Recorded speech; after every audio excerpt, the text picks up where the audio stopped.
पांडे पर आधारित इस विशेष व्याख्यान में मैं आप सभी का स्वागत करती हूँ। आज हमारे बीच इस विशेष व्याख्यान के लिए एक बहुत ही विशेष व्यक्ति मौजूद है, प्रोफेसर राम नारायण पटेल, जो कि हिंदी विभाग दिल्ली विश्वविद्यालय में प्रोफेसर के पद पर कार्यरत हैं। मैं इस व्याख्यान से पूर्व प्रोफेसर राम नारायण पटेल, प्रोफेसर राजकुमार, प्रोफेसर संजय कुमार और प्रोफेसर नीरज खरे से आग्रह करूंगी कि वे महामना की मूर्ति पर पुष्पांजलि अर्पित करें।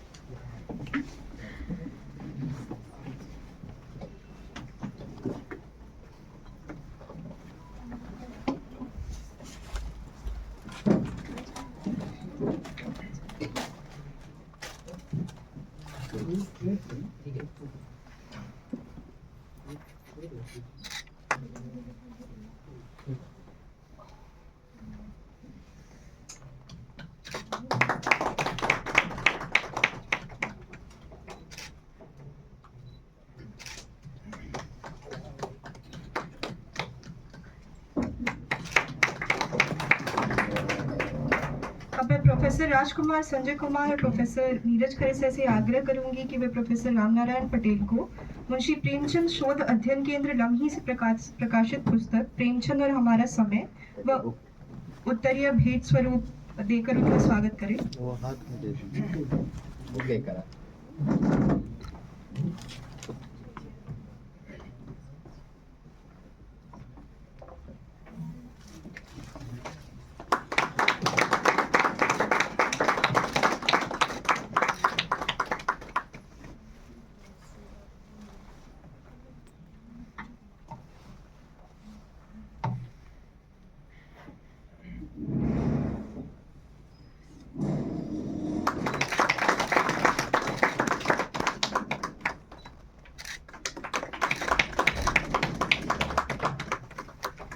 अब मैं प्रोफेसर नीरज खरे सर से आग्रह करूंगी कि वो स्वागत वक्तव्य के लिए यहाँ आए।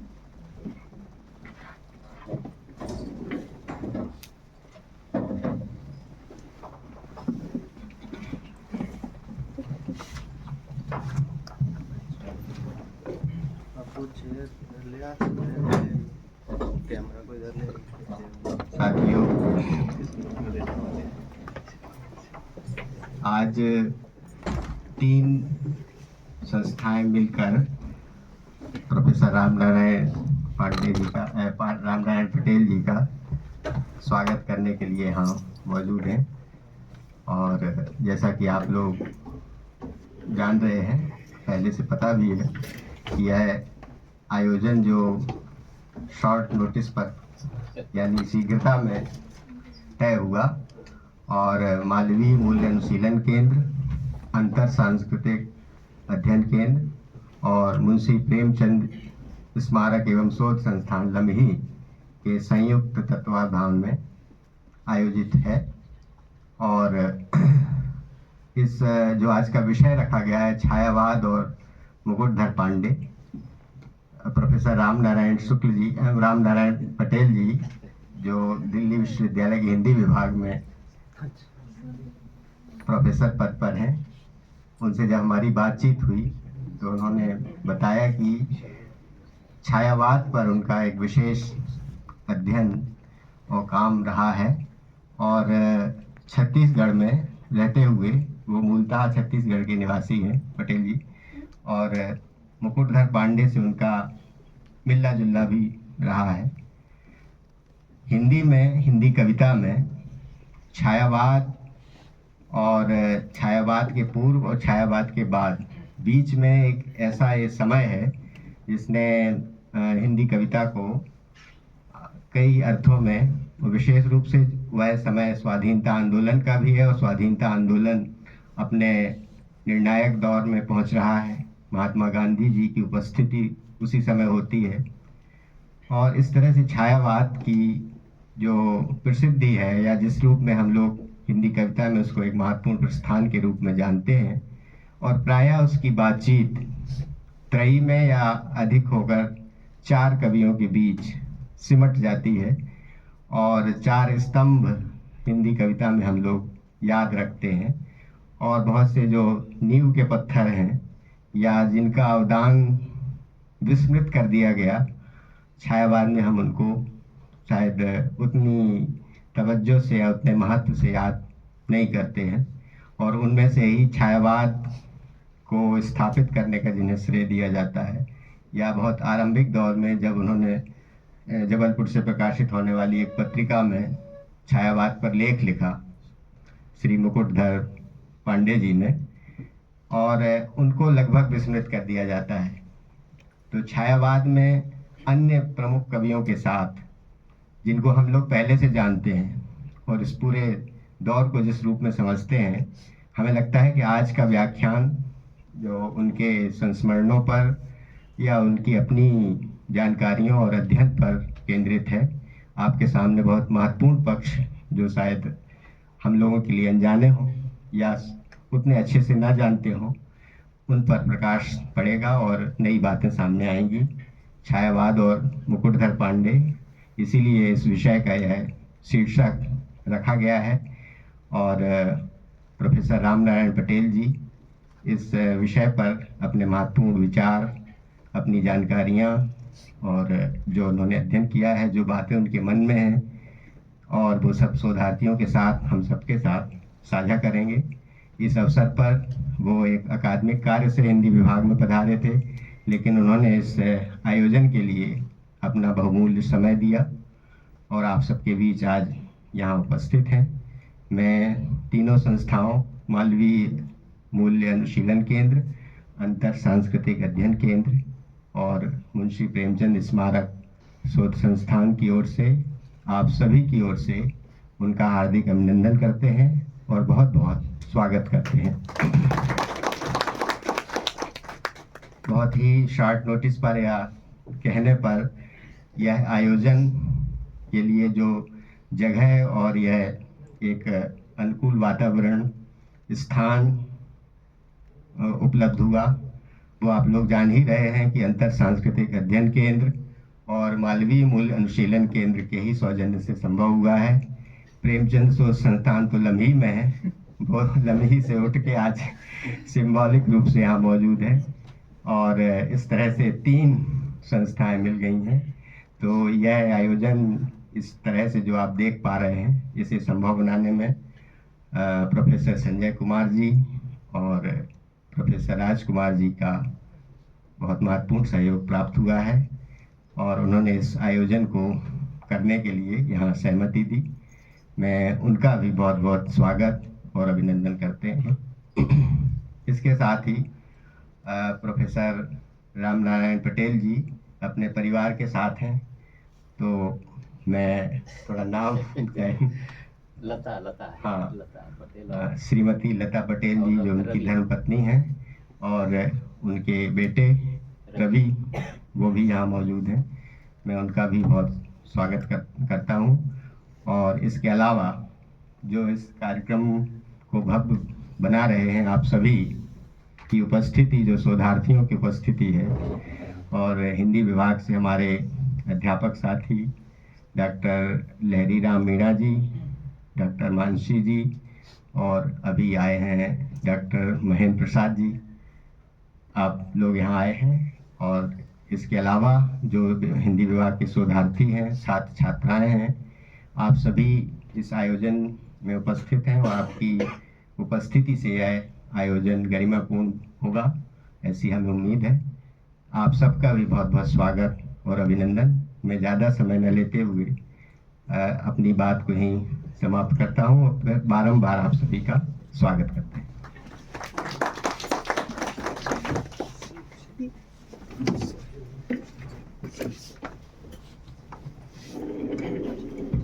मैं इस सुंदर स्वागत वक्तव्य के लिए प्रोफेसर नीरज खरे सर का बहुत आदर से सम्मान करती हूँ, और इसी के साथ बिना समय व्यतीत किए हुए मैं प्रोफेसर रामनारायण पटेल सर से आग्रह करूंगी कि वो वक्तव्य के लिए मंच पर आए।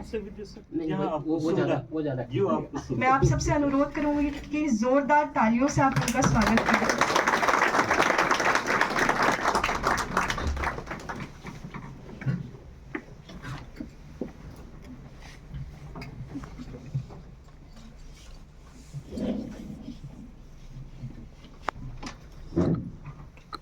बहुत बहुत धन्यवाद। और सबसे पहले तो मैं इस भूमि को प्रणाम करता हूँ यहाँ की विद्वता और जो चिंतन है उसको मैं पहले प्रणाम कर लेता हूँ। श्रद्धेय professor Rajkumar ji, समादरणीय professor Sanjay ji, professor Neeraj खरे जी, मानसी जी, लहरीराम मीणा जी और महेंद्र प्रसाद जी और शोधार्थी विद्यार्थीगण, मैं एक अधकचरा सा व्यक्ति हूँ हिंदी में, ये मेरी सच्चाई यही है। अधकचरा इसलिए भी कि मैं हिंदी का विद्यार्थी नहीं हूँ, मूलतः मैं साइंस का विद्यार्थी हूँ और ये चर्चा हम नीरज जी से और राजकुमार जी से कर रहे थे। मैं भी साइंस का और MBBS उधर छोड़ते हुए आ रहा हूँ और मेरी रुचि संगीत में रही है। बचपन से मैं संगीत में मेरी रुचि रही है। मेरा पूरा परिवार संगीत वाला है और नाटक में भी मेरी रुचि रही और मैं मुकुटधर पांडे के साथ तो रहा ही, छायावाद के जो प्रवर्तक माने जाते हैं, छायावाद के नामकरण करता माने जाते हैं, जो आज का हमारा विषय है, उनके साथ तो रहा ही, उन पर तो बात होगी ही। हबीब तनवीर के साथ भी मैंने काम किया है और उनके आगरा बाजार और चरणदास चोर का एक पात्र भी हूँ। तो एक बिखरा हुआ सा हिंदी में मैं बाद में आया। छायावाद क्या है और भक्ति काल और रीति काल क्या है या प्रगतिवाद क्या है, मेरी समझ के बाहर थी। तब मैं मुकुटधर पांडे से बार बार कहता था, ये सारा दारोमदार उन्हीं पर था। जब बीमार पड़ गया तो बहुत कुछ छोड़ना पड़ा और मुझे हिंदी में MA करना पड़ा। तब मैं हिंदी में छायावाद को समझता ही नहीं था और मैं सच बता रहा हूँ कि छायावाद से मैं इतना समझता था जैसे इलाहाबाद और अहमदाबाद। मेरे ध्यान में यही बातें आती थी, जैसे इलाहाबाद अहमदाबाद है, शायद छायावाद वैसा ही होगा। वही गली, चौड़ी सड़कें, व्यक्तियों के झुंड, कहीं पर खालीपन, मेरे दिमाग में यही चलता था। छायावाद का मतलब मैं यही समझता था। धीरे धीरे छायावाद को भी समझने लगा, साहित्य हिंदी को भी समझने लगा। तब एक बार मैंने मुकुटधर पांडे जी को, उनके साथ हम थोड़ी हरकतें कर दिया करते थे। हरकतें का मतलब जैसे एक बूढ़ा अपने नाती के साथ करता है, बिल्कुल हम उसी प्रकार की हरकतें कर दिया करते थे। कभी छुप जाते थे खाट के नीचे और वो हमको ढूंढते रहते कि कहाँ चला गया तू। तब हम उनसे नाराज भी होते थे, बिल्कुल उनका रूप वैसे ही जैसे टैगोर का एक दृश्य बनता है, दाढ़ी, सफेद दाढ़ी, बाल लंबा सा, बिल्कुल टैगोर जैसे संत व्यक्ति थे। वो हमें बार बार कहते थे कि छायावाद क्या है, ये है छायावाद, वो है छायावाद। एक दिन मुझे लगा कि मैं इनको थोड़ा उलझा लूँ, ये बार बार हमसे प्रश्न करते हैं। मैंने प्रसाद जी को भी मैं प्रणाम करता हूँ। प्रसाद जी की एक पंक्ति की, बीती दी भावरी जागरी, मैंने कहा कि इसका अर्थ संदर्भ क्या है बताइए। मुझे लगा कि इसमें मैं उनको छका पाऊंगा, तो उन्होंने कहा कि अरे यही तो छायावाद है। फिर मुझे लगता था फिर छायावाद, मेरा पीछा छायावाद छोड़ता ही नहीं था। धीरे धीरे समझा कि छायावाद क्या है, इसलिए थोड़ा सा बिखरा हुआ सा भी मेरी स्थिति है। मैंने कहा भी स्पंदन को कि मैं ज्यादा जानता कुछ नहीं, पर जितना जानता हूं थोड़ी बहुत चर्चा कर दूंगा। मौखिक इतिहास होता है, एक लिखित इतिहास भी होता है, और मुझे लगता है छायावाद का मौखिक इतिहास शायद मैं जान रहा हूँ और भारत में शायद पहला व्यक्ति होऊंगा जो छायावाद का मौखिक इतिहास भी जान रहा हो। क्योंकि जो लिखित चीजें हैं वो लिखित तो होती हैं, पर मौखिक चीजें सामने नहीं आ पाती। द्विवेदी युग, छायावाद युग के बीच जो वाद विवाद चला, रचनाकारों के बीच, आलोचकों के बीच, नामकरण को लेकर, प्रवर्तन को लेकर, प्रवृत्ति को लेकर, ये सारा मुझे वो बताया करते थे, पर मैं सुनता कम था, छोड़ ज्यादा देता था। मुझे आज लगता है कि जितना सुना, थोड़ा बहुत जो बचा है मेरे पास, मैं वो कुछ चीजों की चर्चा कर दूं।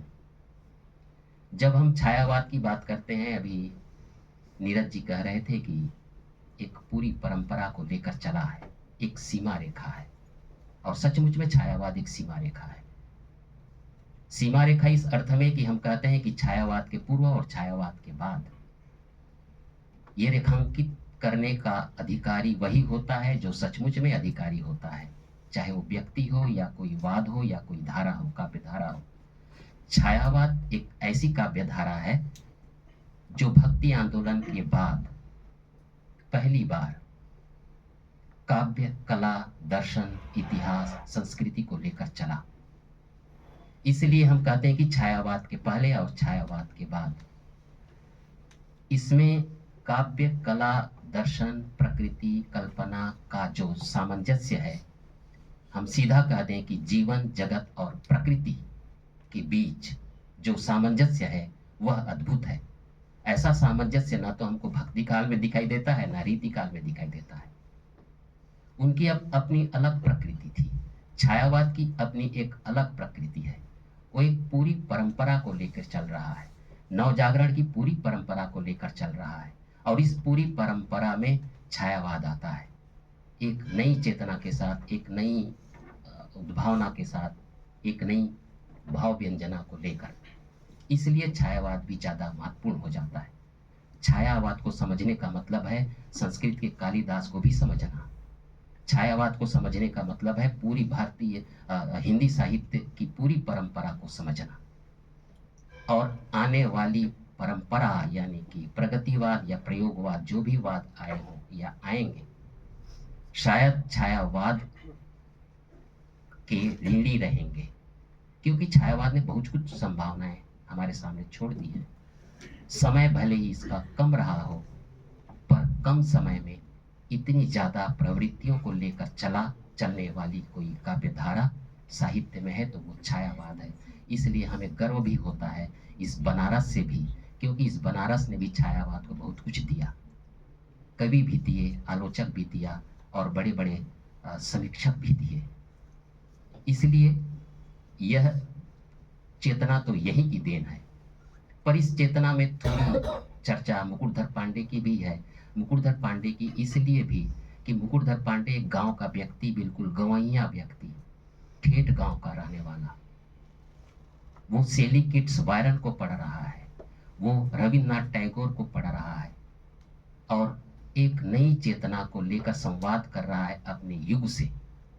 सीधे युग से वो संवाद कर रहा है, सीधे युग से टकरा रहा है और उस टकराहट में एक नई प्रवृत्ति का जन्म हो जाता है, जिसका नामकरण वो स्वयं मुकुटधर पांडे छायावाद के रूप में करते हैं।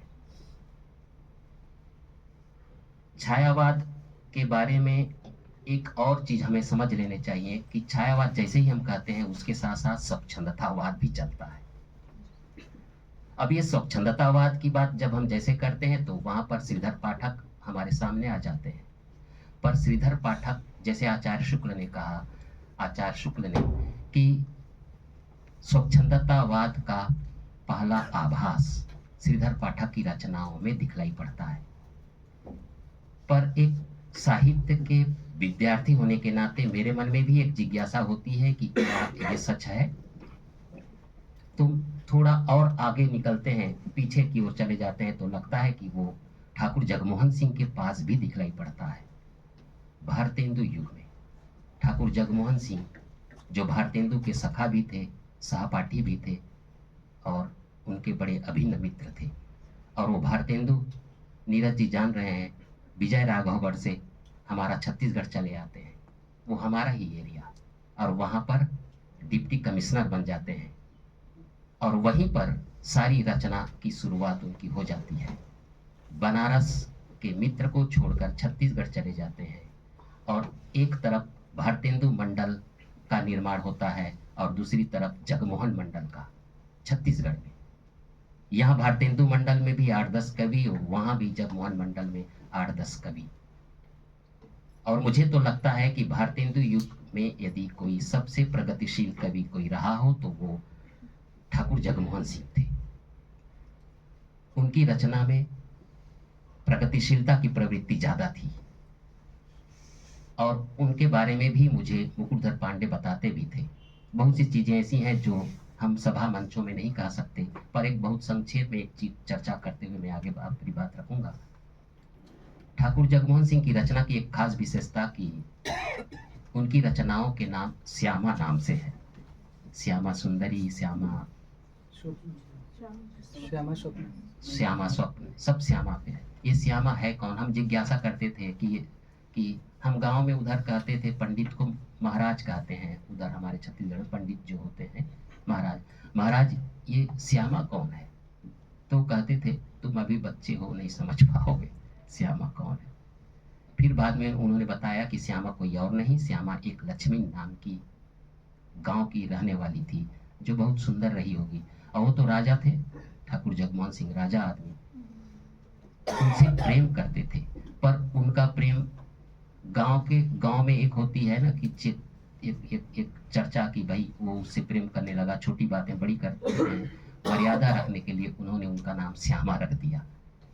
तब उन्होंने बताया उनकी रचना में, देखिए लक्ष्मी कैसे आया है, ल से शुरू होता है पूरी पंक्ति, फिर म से शुरू होता है पूरी पंक्ति, फिर छ से, फिर माँ से, फिर ना से। लक्ष्मी इधर से पढ़ो तो पता चल जाएगा कि कौन है लक्ष्मी, श्यामा। खैर, ये स्वच्छंदतावाद के साथ एक जुड़ाव छायावाद में रहा। स्वच्छंदतावाद की एक खास प्रवृत्ति की वहां प्रकृति, सौंदर्य, प्रेम का चित्रण और एक जिज्ञासा का भाव, एक नई चेतना की प्रवृत्ति दिखलाई पड़ती है। मुकुटधर पांडे इसी परंपरा में आगे आते हैं और द्विवेदी युग के भीतर एक नई चेतना का सूत्रपात करते हैं। यद्यपि छायावाद का नामकरण या छायावाद का भावोदय हम कह दें तो ज्यादा अच्छा है। छायावाद का भावोदय द्विवेदी युग के मध्य में या उत्तरार्ध में ही हो गया था। मेरा संकेत है 1909-10 के आसपास। इसी समय उसका जो बीज रूप है, उसकी जो प्रवृत्ति है, नई चेतना की प्रवृत्ति 1910 के आसपास ही शुरू हो जाती है। पर इसका नामकरण हुआ 1920 में मुकुटधर पांडे की रचना से ही। उनकी एक रचना हितकारिणी में के मार्च 1920 में एक रचना छपी चरण प्रसाद नाम से। लो निज अंतर मम अंतर भाषा जान, लिख सकती क्या लिपि भी इसका भेद महान, भाषा क्या वह छायावाद है न कहीं उसका अनुवाद। छायावाद शब्द का पहली बार प्रयोग यहीं पर इसी कविता में होती है। भाषा क्या वह छायावाद है न कहीं उसका अनुवाद। ये मार्च 1920 में। यहाँ पर मुकुटधर पांडे 1920 में छायावाद का नामकरण भी कर देते हैं और उसका लक्षण भी बता देते हैं। भाषा क्या वह छायावाद है न कहीं उसका अनुवाद। एक छाया की प्रवृत्ति भी वहां पर वो स्पष्ट कर देते हैं। खैर, कुछ बिंदुओं पर मैं आपके साथ चर्चा करते हुए चलूंगा कि मुकुटधर पांडे की रचनाओं में जो जीवन की गतिशीलता है, भाव सौंदर्य की जो प्रवृत्ति है, वो इसी नवीनता का ही द्योतक है। उनकी प्रारंभिक 1909 के आसपास की रचना, मुकुटधर पांडे की जो रचना है 1907 के आसपास शुरू होती है, 1906-07 के आसपास, और वो लंबे समय तक जीवित रही, इसलिए मेरा उनके साथ थोड़ा जुड़ाव हो गया। आखिरी के 7 साल में उन्हीं के साथ रहा। 96 साल तक वो जीवित रहे और 96 साल तक उनकी चेतना बड़ी सजग रही। पहले का आदमी की चेतना बड़ी सजग होती थी, अब तो हमारा 60 के आसपास हुए कि हमारी चेतना सारी शून्य हो जाती है और हमारा चेतना भी समाप्त हो जाती है और हमारा शरीर भी। पर वो बड़ा दुर्धर्ष व्यक्ति रहे होंगे, उनकी चेतना बड़ी तेज थी, उनका चिंतन बड़ा तेज था, उनकी याददाश्त भी बड़ी तेज थी। तो ये कुछ चीजें, उनकी एक रचना है 1909 में वो प्रकाशित हुई, मेरे जीवन की लघुतरणी, आंखों के पानी में तर जा, मेरे गुर का छिपा खिजाना, मेरे गुर का छिपा खजाना, अहंकार का भाव पुराना, तप्त श्वेत बूंदों में ढर जा। इसकी चर्चा आचार्य शुक्ल ने हिंदी साहित्य के इतिहास में की है, अगर आपने उसको पढ़ा हो। आचार्य शुक्ल ने 2 व्यक्तियों की चर्चा खूब की, लोचन प्रसाद पांडे और मुकुटधर पांडे की, और ये दोनों भाई हैं। लोचन प्रसाद पांडे बड़े भाई और उनके छोटे भाई मुकुटधर पांडे। और उन्होंने तो लोचन प्रसाद पांडे की चर्चा द्विवेदी युग के बड़े और समर्थ रचनाकारों में की है। द्विवेदी युग की जो चर्चा और मैथिली शरण गुप्त के साथ इनका जो संबंध था, लोचन प्रसाद पांडे, मुकुटधर पांडे, और वहीं पर जगन्नाथ प्रसाद भानु और कामता प्रसाद गुरु, ये सारे के सारे एक ही जगह पर हैं। बलदेव प्रसाद मिश्र, ये सब हमारे ही आसपास के लोग हैं, उसी एरिया के क्षेत्र के। और बलदेव प्रसाद मिश्र की एक खास विशेषता यह कि उनका पीएचडी का जो थीसिस रिकमेंड किया आचार्य शुक्ल ने इसी जगह से, और उन्होंने कहा कि इनके पीएचडी की थीसिस में डिलीट की उपाधि दे दी जाए। इतिहास में भी ये पहली घटना है। नागपुर विश्वविद्यालय, पहले हमारा कैपिटल नागपुर था, जब हम सीपी बरार में थे मध्य प्रदेश के पहले, तब हमारा कैपिटल नागपुर था। नागपुर से वो पीएचडी कर रहे थे, यहाँ से रिकमेंड जाता है बनारस हिंदू विश्वविद्यालय से, और पीएचडी की थीसिस में डिलीट की उपाधि दे दी जाती है। फिर स्पष्टीकरण मांगा जाता है कि आपने ऐसा क्यों किया। तब फिर उन्होंने कहा कि जितना उनकी किताब है जिसमें राजेंद्र प्रसाद ने भूमिका लिखी है, तुलसी दर्शन, देखा होगा, लाइब्रेरी में होगी वो किताब, वही है जो पीएचडी की थीसिस में डिलीट की उपाधि मिली उनको। स्पष्टीकरण मांगा गया तो आचार्य शुक्ल ने फिर दोबारा लिखा कि जैसा जितनी गंभीरता पूर्वक तुलसी पर इन्होंने बात की है, मैं भी नहीं कर सकता, इसलिए मैं तो एक परीक्षक के नाते यही कहूंगा कि इनको डिलीट की उपाधि दी जाए। और उनको डिलीट की उपाधि मिली, और ये संभवतः पहला डिग्री है हिंदी में हमारा। खैर, लोचन प्रसाद पांडे और मुकुटधर पांडे की चर्चा के समय दोनों भाई थे, लेकिन दोनों मित्र जैसे थे। इस चर्चा हमेशा करते रहते थे। द्विवेदी जी की चर्चा, उनका पत्राचार, मैथिली शरण गुप्त के साथ अच्छा संबंध, राय देवी प्रसाद पूर्ण, रूप नारायण पांडे, राम नरेश त्रिपाठी, जितने भी उस समय के बड़े रचनाकार थे, जिनमें एक नवीनता की प्रवृत्ति दिखाई दे रही थी, उनके साथ इनका अच्छा संबंध रहा मुकुटधर पांडे का। तो जैसे कुछ बिंदु पर बात कर दूं, पहले तो छायावाद के नामकरण पर हम थोड़ी चर्चा करें। छायावाद के नामकरण की उपयुक्तता पर बात कर लें। छायावाद के प्रवर्तक कौन, इस पर थोड़ी सी चर्चा हम कर दें। यद्यपि आज इन बातों की उतनी अहमियत नहीं है, प्रासंगिक भी नहीं है, इन पर बात करने का कोई औचित्य भी उतना नहीं दिखता। फिर भी साहित्य के एक विद्यार्थी होने के नाते एक जिज्ञासा तो हमें होनी चाहिए कि इसका नामकरण किसने किया, नामकरण की उपयुक्तता का क्या प्रश्न था, इसके प्रवर्तक कौन है। ये आज भी एक प्रश्न चिन्ह नुमा बना हुआ है। कई वाद विवाद भी हुए कि कौन इसके प्रवर्तक, कौन इसके नामकरण करता, कौन इसके नामकरण का औचित्य क्या, ये प्रश्न उठता है। क्योंकि एक पूरी परंपरा चली आ रही थी। साहित्य इतिहास में हम कहते हैं ना कि नामकरण किन किन आधारों पर होना चाहिए, ये तो उससे बिल्कुल विलग जान पड़ता है। ना तो ये आदिकाल, मध्य का, भक्ति काल, रीति काल, भारतेंदु युग, द्विवेदी युग कहीं से जुड़ता नहीं। ये अलग ढंग की प्रवृत्ति कहाँ से चला आया। ये एक साहित्य के विद्यार्थी होने के नाते, और मैं तो सारे हमारे आचार्य बैठे, मैं उनके लिए नहीं कह रहा, आप लोगों के लिए, कि कल आप इस पर विचार करेंगे तो इस पर भी सोचने की आवश्यकता है कि सच्चाई क्या है। क्योंकि आप हमारी नई पीढ़ी हैं, आप लोगों को जानना ज़्यादा जरूरी है। मैं आप लोगों से ही बात करने के लिए आया हूँ। बाकी तो नीरज जी, राजकुमार जी, संजय जी और ये मानसी और लहरी राम मीणा सारे सभी जान ही रहे हैं, और मुझसे ज़्यादा अच्छी तरह से जान रहे हैं। तो आचार्य शुक्ल ने उसके नामकरण और उसकी प्रवृत्ति के बारे में 2-3 चीज़ों की ओर संकेत किया। पहला तो ये कि छायावाद आया कहाँ से, इस पर पहले हम बात कर लें। आया कहाँ से, ये छायावाद आया कहाँ से। आचार्य शुक्ल ने कहा कि ये अंग्रेजी के रोमांटिक कवियों के अनुकरण पर।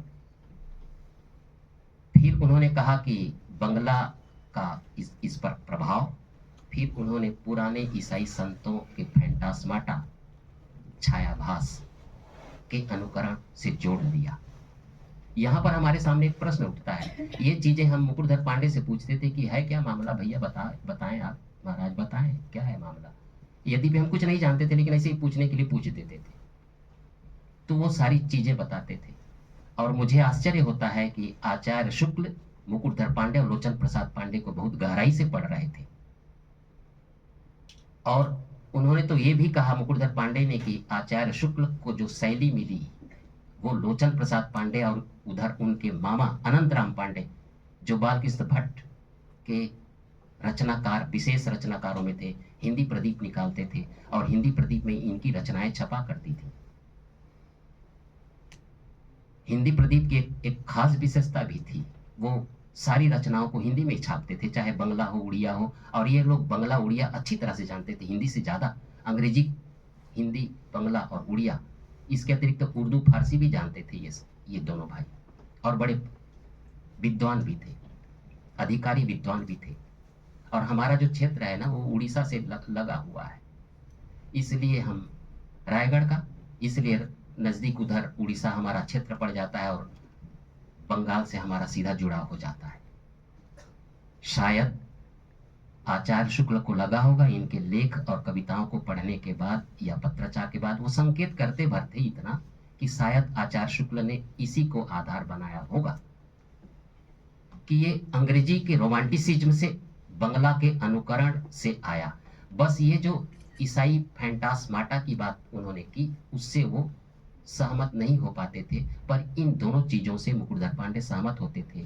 वो ये स्वयं कहते थे कि भाई मेरी चेतना तो यही है कि मैं अंग्रेजी के सेडी, किट्स, बायरन, वर्ड्सवर्थ को खूब पढ़ा करता था और रविन्द्रनाथ टैगोर को पढ़ता था। रविन्द्रनाथ टैगोर से उनका सीधा संबंध था। टैगोर जी से वो 2-3 बार मिले और यही प्रसाद जी से भी मिले एक बार 1937 में। और वो गए थे लाहौर राजा चक्रधर सिंह के साथ संस्कृत के पंडित खोजने के लिए। और लाहौर से वापस लौट रहे थे तो बात पता चला कि प्रसाद जी बहुत बीमार हैं और बचने की उम्मीद कम है, रुग्ण अवस्था में है वो। तब राजा साहब ने कहा कि आप चले जाइए, मैं जरूरी काम से जा रहा हूँ। अच्छा, ये संगीत के प्रेमी थे राजा चक्रधर सिंह, रायगढ़ नरेश, और उनके दरबार में महावीर प्रसाद द्विवेदी भी जाया करते थे। लोचन प्रसाद पांडे और मुकुटधर पांडे तो थे ही। विश्व दिगंबर पलुस्कर जो संगीत में लिपि लिखी है, संगीत की एक भाषा होती है ना, लिपि होती है उसकी, उस लिपि की रचना वहीं रायगढ़ में हुई है। वहीं पर बैठकर उन्होंने लिखा महाराजा के दरबार में।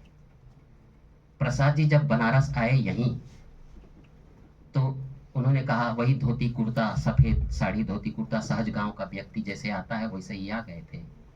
उन्होंने उनके दरवाजे के पास शायद कोई खड़े थे, उनको पूछा कि मैं रायगढ़ से आया हूँ, मुकुटधर पांडे हूँ, प्रसाद जी को देखना चाहता हूँ, मैंने सुना है कि वो बीमार है।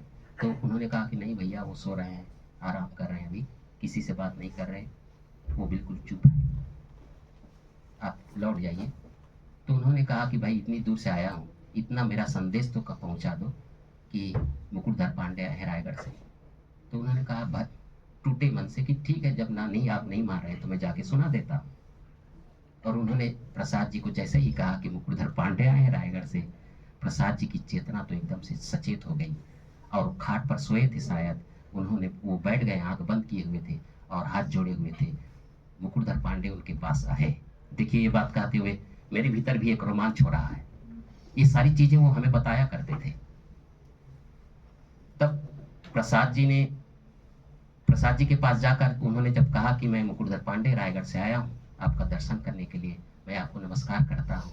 प्रसाद जी ने कहा कुछ नहीं, बस आंख बंद करके हाथ जोड़े रहे और आंख से आंसू उनके झरने शुरू हो गए। बहुत देर के बाद प्रसाद जी ने कहा कि प्रणाम तो मुझे करना चाहिए क्योंकि आप छायावाद के प्रवर्तक हैं। मुकुटधर पांडे ने कहा कि नहीं नहीं, मैंने तो आपका अनुकरण भर किया है। दोनों एक दूसरे को कह रहे हैं। ये कैसा दृश्य रहा होगा, ये ऊपर वाला जाने। दोनों के बीच क्या संवाद हुआ होगा, केवल शब्दों से नहीं, भाव से भी। दोनों के बीच कैसा संबंध रहा होगा, कैसे एक दूसरे को मिलने के बाद दोनों के बीच कैसा प्रेम हुआ होगा, उसको तो वही जान सकता है। पर वो हमें सारी इन चीज़ों को बताया करते थे। और दूसरी बात कि जो हम कह रहे थे कि आचार्य शुक्ल 2-3 चीज़ों पर बात कर रहे थे, छायावाद आया कहाँ से। प्रसाद जी उससे सहमत नहीं थे। प्रसाद जी उसका सीधा संबंध भारतीय काव्य प्रवृत्ति, भारतीय काव्य की परंपरा से जोड़ते थे। एक पुरानी परंपरा, पूरी परंपरा से जोड़ते थे। और वही वो कहते थे कि मोती के भीतर छाया की जैसी तरलता होती है, वैसे ही कांति की तरलता अंग के लावण्य से, और लावण्य को उन्होंने छाया कहा और एक पूरी परंपरा से जोड़ा। मुकुटधर पांडे भी इस बात को स्वीकार करते थे, पर मुकुटधर पांडे 2 चीज़ों पर बात कर रहे थे। अब यहाँ पर हम आए, थोड़ा संक्षेप करते, 2 चीज़ों पर जोड़ते थे। वो साफ साफ कहते थे कि मैं रविन्द्रनाथ टैगोर को खूब पढ़ा करता था, मेरे सामने रविन्द्रनाथ टैगोर की बलाका इत्यादि कई रचनाएं थी, और जो मुझे चेतना मिली, जो मैं लेख पढ़ा करता था, छायावादिता उसमें मुझे झलकती थी। ये देखिए, उनके भीतर एक छायावादिता झलकती थी, ये कह रहे हैं वो। एक लक्षण होता था, छायावादिता का एक लक्षण मुझे जान पड़ता था, उसी आधार पर मैंने छायावाद का नामकरण किया। पर इस नामकरण के पहले मैंने महावीर प्रसाद द्विवेदी और पद्मलाल पुन्नालाल बख्शी भी हमारे ही क्षेत्र के, राजनांदगांव, जहां मुक्ति बोध बाद में गए। और यह भी आश्चर्य कि महावीर प्रसाद द्विवेदी ने सरस्वती का उत्तरदायित्व या उत्तराधिकारी पद्मलाल पुन्नालाल बख्शी को क्यों दी? क्योंकि उनके सामने कई बड़े बड़े आचार्य थे, यही बनारस में, इलाहाबाद में, पर एक गांव के व्यक्ति को दे दी। और एक विज्ञापन निकाला था असल में उन्होंने, और उसमें लिखा था कि आप अपना बायोडाटा भेजें। बाकी लोगों ने तो 2 पेज 3 पेज का लिखा होगा, आचार्यों ने। पद्मलाल पुन्नालाल बख्शी ने एक पोस्ट कार्ड में सिर्फ अपना कुछ संक्षिप्त परिचय भर दे दिया, और पद्मलाल पुन्नालाल बख्शी को 1920 में संपादक बना दिया जाता है सरस्वती का। पद्मलाल पुन्नालाल बख्शी के साथ भी उनका अच्छा संबंध था, नजदीकी होने के कारण। तब उन्होंने प्रश्न किया कि ये जो नए ढंग की रचना प्रवृत्ति आज हिंदी साहित्य में देखी जा रही है, छप रही है, लिखे जा रहे हैं, उसका क्या नाम दिया जाए। तो महावीर प्रसाद द्विवेदी तो ऐसे ही छायावाद की प्रवृत्ति से नाराज थे, और सुकवि किंकर नाम से लिखा करते थे, छद्म नाम से। वो लोग, मुकुटधर पांडे ने कभी छद्म नाम से नहीं लिखा, लेकिन लोचन प्रसाद पांडे 11 छद्म नाम से लिखा करते थे, कभी ताराचंद दुबे, कभी और बृहस्पति, ऐसा कुछ अलग अलग नाम से। सुकवि किंकर में उन्होंने छायावाद की प्रवृत्ति और उसका जो रचना धर्मिता के बारे में वो विरोध किया करते थे, समझ में नहीं आता था शायद, और वो कहते थे कि ये आजकल के छोकरों के दिमाग का फितूर है, पता नहीं ये क्या लिखते हैं, ये लिखने वाला को ही पता नहीं कि इसका अर्थ क्या है। इस प्रकार की बातें कही जा रही थी। उसके बावजूद उन्होंने जब पत्र में मुकुटधर पांडे के पत्र का उत्तर दिया, तो उन्होंने नाम सुझाया कि ये जो नई प्रकार की प्रवृत्ति है, इसको आप अध्यात्मवाद कह दीजिए, या एक अचेतन का संदर्भ देते हुए उन्होंने कहा कि इसको ज्ञानवाद दे दीजिए, या तो अध्यात्मवाद दे दीजिए या ज्ञानवाद दे दीजिए। पद्मलाल पुन्नालाल बख्शी ने उसे भक्तिवाद सुझाया, पर उनको लगा, मुकुटधर पांडे को, ये कुछ चीजें छपी भी हैं और कुछ मौखिक भी वो हमें बताया करते थे, उनको लगा कि ये दोनों वाद हमारे यहाँ पहले से मौजूद है। एक आध्यात्मिक चेतना, भक्तिवाद हमारे यहाँ पहले से मौजूद है, इसलिए इसे दोबारा नाम देना ठीक नहीं होगा। और उनको लगा कि वो जो बंगला वाला एक मामला फिर आया, फिर रविन्द्रनाथ टैगोर की ओर गए, और रविन्द्रनाथ टैगोर के गीतों में जो एक अध्यास शब्द आता है उनके लेखन में, अर्थ का अध्यास, जिसमें शब्द और अर्थ की व्यंजना एक दूसरे ढंग की हो रही है, उसको उन्होंने छायावाद नामकरण किया। इसी आधार पर वो साफ साफ कहते थे, भैया ये छायावाद नामकरण मैंने इसी आधार पर किया था। इसका सीधा मतलब है कि उनकी चेतना में वो रोमांटिसिज्म और बंगला के अनुकरण का प्रभाव निश्चित रहा होगा, और वो वही उसी अनुकरण के आधार पर उन्होंने छायावाद का नामकरण किया। लेकिन वो इस बात को भी स्वीकार करते थे कि ये केवल इसका ही नहीं बल्कि मुझ पर राजा राम मोहन राय की परंपरा से जो चली आ रही थी नवजागरण वाली परंपरा, दयानंद सरस्वती और फिर रामकृष्ण परमहंस और विवेकानंद की जो वो नव्य वेदांत वाली जो बात आ रही थी, वो भी उनके ध्यान में था। कालिदास को वो खूब पढ़ते थे। कालिदास पर उनका जितना लेख है उतना उस जमाने का कोई भी लेखक नहीं लिखा सिवाय महावीर प्रसाद द्विवेदी के। और ये एक प्रसंग यह भी आया कि कालिदास की निरंकुशता पर जब लेख लिख दिया महावीर प्रसाद द्विवेदी ने, ये पढ़ा होगा आप लोगों ने, तब उस पर विवाद बहुत हुआ और उस विवाद के घेरे में मुकुटधर पांडे और लोचन प्रसाद पांडे भी आ गए और उसी विवाद में जगन्नाथ प्रसाद भानु भी आ गए। जगन्नाथ प्रसाद भानु जिन्होंने छंद प्रभाकर लिखा, ये उन्हीं के आसपास, वो भी मजिस्ट्रेट थे उस जमाने में, डिप्टी मजिस्ट्रेट। महावीर प्रसाद द्विवेदी को पता चल गया कि इन लोगों ने छद्म नाम से कालिदास की निरंकुशता की आलोचना की है, तो महावीर प्रसाद द्विवेदी ने मैथिली शरण गुप्त को तैयार किया और छद्म नाम से छंद प्रभाकर की आलोचना लिखा दी। ये एक साहित्यिक दौर चला और कितना अच्छा रहा कि साहित्यिक एक वाद संवाद चल रहा है और उस साहित्यिक वाद संवाद से नए युग का जन्म भी हो रहा है। धीरे धीरे पता नहीं चल रहा है, लेकिन वाद विवाद होते हैं, संवाद होते हैं। विवाद तो ना कहे, संवाद वाद संवाद हो तो एक नई चेतना का जन्म हो जाता है और वो हमारे लिए बड़ा शुभकर हुआ। हम एक नई चेतना से सजग हुए और एक नई चेतना को जान पाए, तो ये भी हमारे लिए अच्छी बात रही।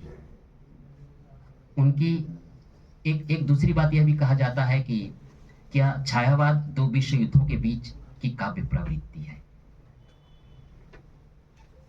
अब हमारे सामने एक सामान्य सा पाठक होने के नाते एक प्रश्न उठता है कि क्या छायावाद वास्तव में दो विश्व युद्धों के बीच की काव्य प्रवृत्ति है या उसके पहले छायावाद का बीजोपन हो चुका था। यहाँ हमें समझ लेना चाहिए कि कोई भी प्रवृत्ति, काव्य प्रवृत्ति, ना तो अचानक उसका जन्म होता है ना वो अवसान अचानक होता है। हम उसे ठीक ठीक ना पहचाने बात दूसरी है, पर उसका बीजोपन जैसे मैंने कहा कि 1909-10 के आसपास हो चुका था, यानी कि द्विवेदी युग के मध्य में ही छायावाद का जन्म हो चुका था। और इसमें प्रसाद जी की वो रचनाएं भी हम सामने रख सकते हैं, खोलो द्वार प्रभात जैसी रचनाएं जो इंदु में छपी हैं। तो उसको हम ठीक नहीं समझ पा रहे हैं, पर आचार्य शुक्ल तो कहते हैं कि प्रसाद जी छायावादी ढंग की कविता लिखने में बाद में आए और 1913 के आसपास की बात कर देते हैं।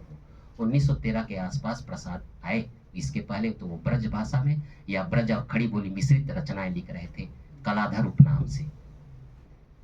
ये चर्चा करते हैं। अब वो किस दृष्टि से कर रहे थे, क्योंकि आचार्य शुक्ल की हर बातें और हर शब्द बड़े मार्मिक और सूत्रात्मक थी, उसको समझ पाना सहज नहीं है। हम उनकी बातों को बिल्कुल नहीं नकार रहे, हम उनका समर्थन ही कर रहे, पर हम समझ नहीं पा रहे कि वास्तव में है क्या, क्योंकि हमारी समझ उतनी गहरी नहीं है। आचार्य शुक्ल जैसी वो विद्वता, आचार्य शुक्ल जैसी युगों बाद कोई जन्म लेता है, प्रसाद जैसे कवि तो कोई युगों बाद जन्म लेता है। तो दो विश्व युद्धों के बीच की काव्यधारा नहीं है, उसके पहले ही उसका जन्म हो चुका था छायावाद का। और उस समय उनकी एक रचना छपती है कुर्री के प्रति, ये बहुत महत्वपूर्ण है, पढ़ा होगा कुर्री के प्रति। कुर्री एक पक्षी है। कुर्री के प्रति, बता मुझे ऐ विहग विदेशी, अपने जी की बात, पिछड़ा था तू कहाँ, आ रहा जो कर इतनी रात, शून्य गगन में कौन सुनेगा तेरा विपुल विलाप, बता व्यथा तुझे क्या है किसका परिताप, वहां कौन नक्षत्र बिंद करता आलोक प्रदान, गाती है तटिनी उस भू की, बता कौन सा गान, बता मुझे ऐ विहग विदेशी, अपने जी की बात। और यह आश्चर्य की बात है, ये छायावाद की पहली रचना, और इस पहली रचना के आश्चर्य इसलिए कि हिंदी साहित्य में शायद ही कोई ऐसी रचना या कोई काव्यधारा का प्रादुर्भाव किसी नदी या महासागर के तट पर हुई हो। ये महानदी के तट पर इस रचना को लिखा मुकुटधर पांडे ने। कुर्री एक प्रवासी पक्षी है, कुर्री साइबेरियन पक्षी है। वो ठंड के दिनों में अभी कार्तिक महीने आएंगे, उस कार्तिक महीने के आसपास वो उसका होता है भारत में आगमन। महानदी के आसपास वो आते हैं, कुररते हैं। कुर्री बिल्कुल सारस पक्षी जैसा है, सारस से थोड़ा रूप रंग में बड़ा होता है, लंबे उसके चोंच, गर्दन लंबी, पैर लंबे, नाखून उसके पंजेदार और लंबे लंबे नाखून, लाल लाल रंग के। वो बिल्कुल चक्रवाक या क्रौंच जैसा, बिल्कुल सारस जैसा, बड़ा सारस जो होता है वैसे ही कुर्री एक पक्षी है। और इस कुर्री की चर्चा कालिदास ने भी की है। कुररवा, कुररने को की चर्चा उन्होंने की। और हमने कहा ना कालिदास पर खूब उन्होंने बात की है। तो उनको लगा कि ये कुररते क्यों हैं, और फिर वो रात को वो ज्यादा घूमते हैं। दिन को तो चुपचाप एक जगह पर बैठे रहते हैं, पर रात को घूमते हैं वो, और पूरे रात पर आवाज करते रहते हैं, कुररते रहते हैं। उनको लगा कि ये वेदना कर रहे हैं। आचार्य शुक्ल नहीं, प्रसाद जी ने इसी वेदना को संकेत किया, वेदना की स्वानुभूति में एक चेतना होती है छायावादी रचनाओं में। ये वेदना से वहीं से आ गया।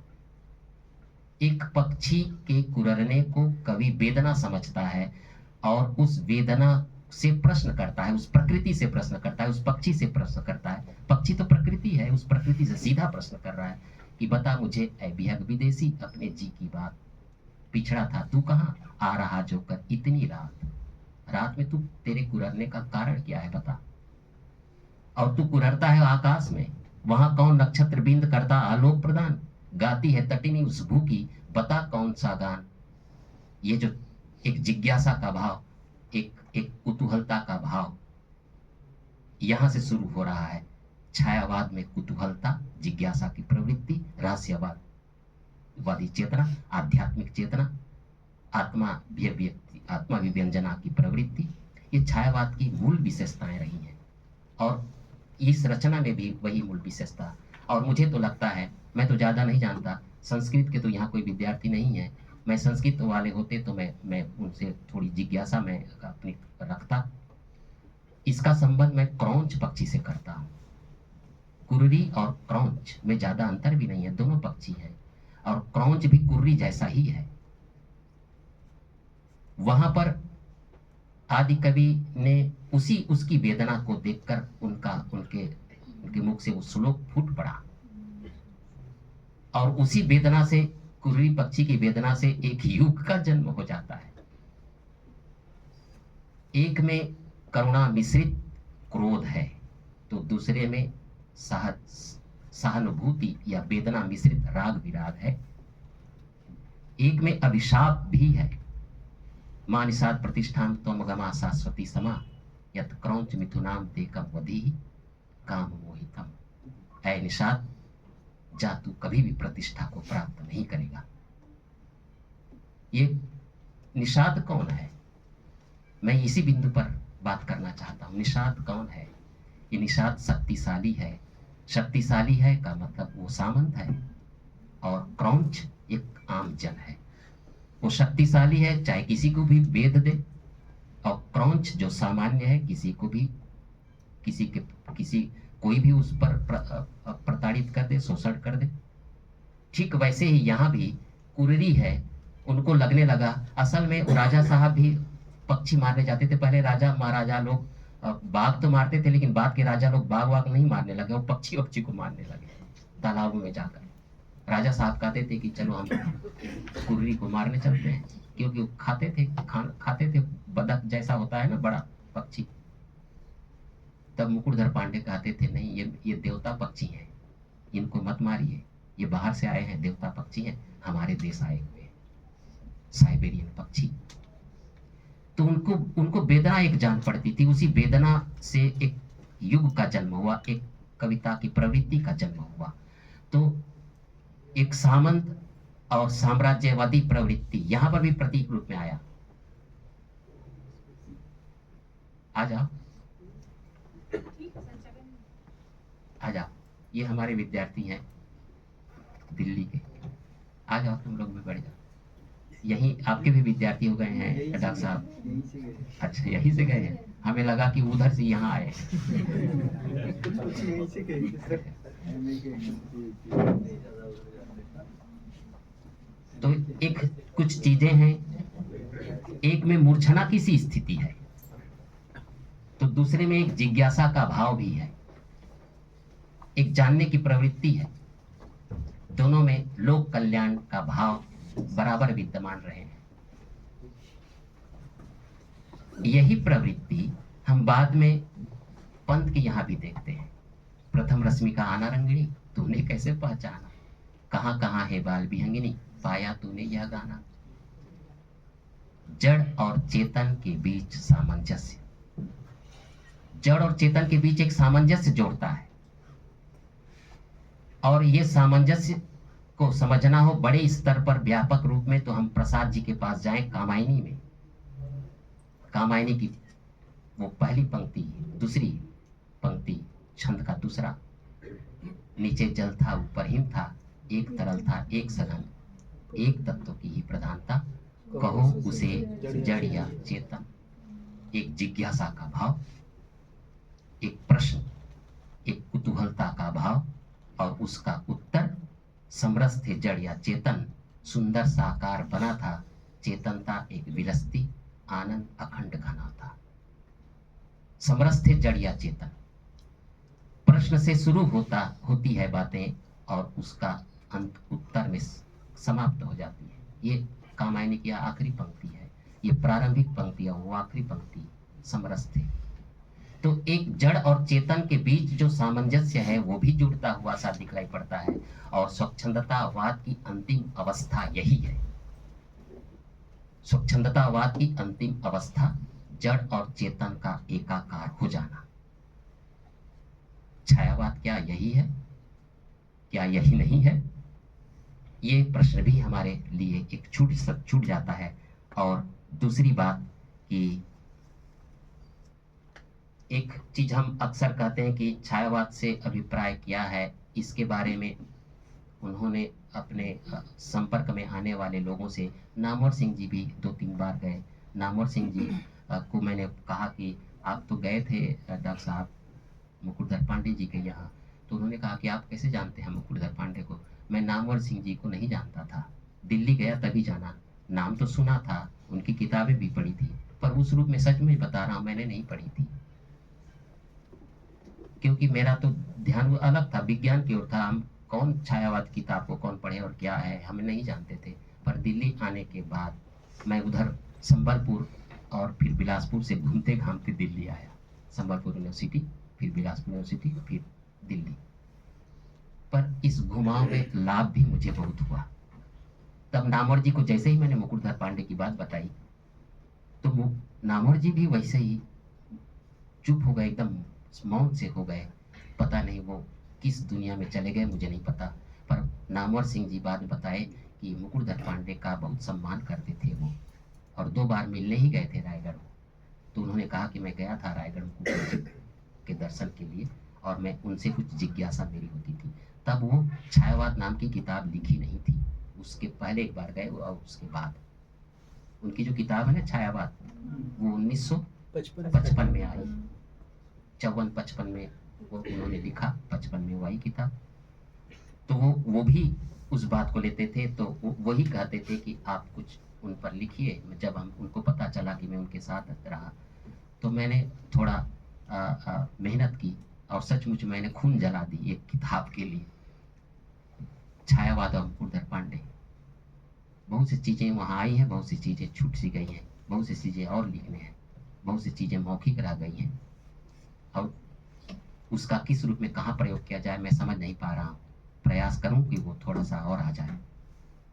छायावाद से क्या तात्पर्य है, इसके बारे में वो कहते थे कि नई शैली पर मैंने कुछ आलोचनात्मक लेख पढ़े थे बंगला में, और उन रचनाओं में एक लाक्षणिकता की प्रवृत्ति दिखाई देती थी मुझे। एक छायाभासिता शब्द का प्रयोग उन्होंने किया है, वो छायाभासिता सा लगता था मुझे बार बार उसी प्रकार के। यहाँ पर थोड़ी हम प्रसाद जी और मैथिली शरण गुप्त को ले रख ले तो ज़्यादा अच्छा होगा। मैथिली शरण गुप्त भी बंगला जानते थे, इसलिए बंगला की रचनाओं को हिंदी में अनुवाद किया है उन्होंने। हिंदी जगत में एक बात यह उठाई जाती है कि बंगला का प्रभाव नहीं पड़ा है छायावाद में, ये कहा जाता है, एक वर्ग ये कहता है, क्योंकि प्रसाद जी तो बंगला जानते नहीं थे, वो कैसे लिख लिए छायावादी ढंग की कविताएं। हम कहते हैं झांसी में बैठा हुआ व्यक्ति मैथिली शरण गुप्त जब बंगला नहीं जानते थे तो उन्होंने माइकेल मधुसूदन दत्त की रचनाओं का अनुवाद कैसे कर लिया। बहुत सी रचनाएं ऐसी होती हैं जिनको ना जानने पर भी दूसरे लोगों के सुनने या पढ़ने से दूसरे माध्यम से जाना जा सकता है। प्रसाद जी निश्चित रूप से रविन्द्रनाथ टैगोर से परिचित रहे होंगे, और परिचित ना भी कैसे रह सकते, क्योंकि 1913 में जब नोबेल पुरस्कार मिला तो सारा भारत और सारा एशिया एक बारगी भारतीय रहस्यवादिता की ओर झुक पड़ा। सवाल साहित्य नहीं बल्कि पूरा जगत भारत की ओर निहारने लगा कि भारत में भी इस प्रकार के रचनाकार हैं, और ये परतंत्र भारत में पहला पुरस्कार, और वो भी एक सामान्य से व्यक्ति को जिसको कोई नहीं जानता।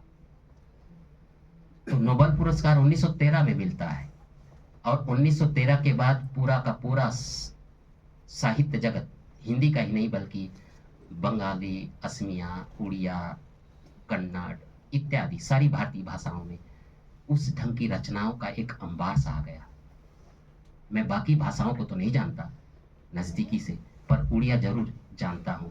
उड़िया में राधानाथ राय, फकीर मोहन सेनापति, गंगाधर मेहर, ये 3 रचनाकार हमारे सामने हैं। मैं तो ये भी कहता हूँ कि यदि इस फकीर मोहन सेनापति उड़िया के रचनाकार ना होते तो हिंदी के रचनाकार प्रेमचंद भी ना होते शायद। नीरज जी मुझे क्षमा करिएगा, ये बात नामवर जी भी स्वीकार करते थे, उन्होंने लिखा भी है। फकीर मोहन सेनापति ने जिस प्रकार से किसान जीवन का चित्रण किया साहित्य में, हिंदी में, वो फकीर मोहन सेनापति के ऋणी है, ये नामवर जी भी कह रहे हैं। राधानाथ राय की रचनाओं को हम उड़िया रचनाएं, जो उस समय स्वच्छंदतावादी जो रचना हम कहते हैं, उसको उड़िया में सबुज युग कहा जाता है। सबुज युग, सबुज युग।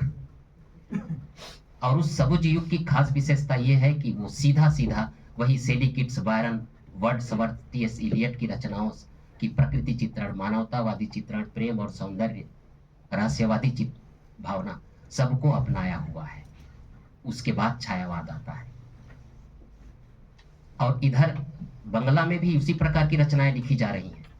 तो हमको इस बात को स्वीकार भी करना चाहिए कि हिंदी में जो छायावाद आया सचमुच में वो रोमांटिसिज्म, अंग्रेजी के रोमांटिसिज्म, कवियों और बंगला के अनुकरण, भले ही हम ना कहें, प्रभाव तो जरूर कहना पड़ेगा। अनुकरण और प्रभाव में अंतर हो जाता है। भले ही हम अनुकरण शब्द का प्रयोग ना करें, पर प्रभाव, बंगला, अंग्रेजी बंगला और उड़िया के साथ साथ हिंदी के में वो प्रभाव आया, वो जो नई चेतना की प्रवृत्ति आई, इस बात को भी हमें स्वीकार करने की आवश्यकता है। श्री शारदा में उनका 4 लेख माला छपा, जिसकी चर्चा अभी नीरज जी कर रहे थे, जबलपुर की। उसमें उन्होंने छायावाद को परिभाषित किया है, और छायावाद उनका लेख का दूसरा लेख है, 4 लेख का दूसरा नंबर का लेख। इसमें उन्होंने साफ साफ लिखा है कि हिंदी में छायावाद क्या है, इसको, ये तो हिंदी में बिल्कुल नया शब्द है, लेकिन जो पाश्चात्य साहित्य और अथवा बंगला साहित्य में जो रुचि रखता है वह व्यक्ति पढ़ते ही जान जाएगा कि छायावाद क्या है या मिस्टिसिज्म क्या है। मिस्टिसिज्म के अर्थ में उन्होंने अपनी बात रखी, और इसी पर एक विवाद यह हो गया कि मिस्टिसिज्म तो रहस्यवाद है, हम छायावाद को रहस्यवाद के साथ कैसे जोड़ें। मुकुटधर पांडे कहते थे कि जिस समय मैंने छायावाद का नामकरण किया मिस्टिसिज्म के रूप में, उस समय कोई रहस्यवाद शब्द का प्रयोग होता ही नहीं था, रहस्यवाद शब्द नहीं आया था। रहस्यवाद शब्द का प्रयोग पहली बार 1926 में हरिऔध जी ने कलकत्ता अधिवेशन में पहली बार उन्होंने किया और मैंने उनके मुख से पहली बार रहस्यवाद शब्द सुना। कुछ लोग कहते हैं कि रहस्यवाद शब्द का प्रयोग आचार्य शुक्ल ने किया, पर वो इससे सहमत नहीं होते थे। वो कहते थे कि मैंने तो आचार्य शुक्ल को इसके पहले नहीं सुना, कभी न पढ़ा, पर मैंने जरूर सुना कि 1926 में रहस्यवाद शब्द का प्रयोग आया। उनके कहने का सीधा मतलब था कि जिस समय मैंने छायावाद का को मिस्टिसिज्म के अर्थ में लिया, उस समय कोई रहस्यवादिता नहीं ढूंढता था।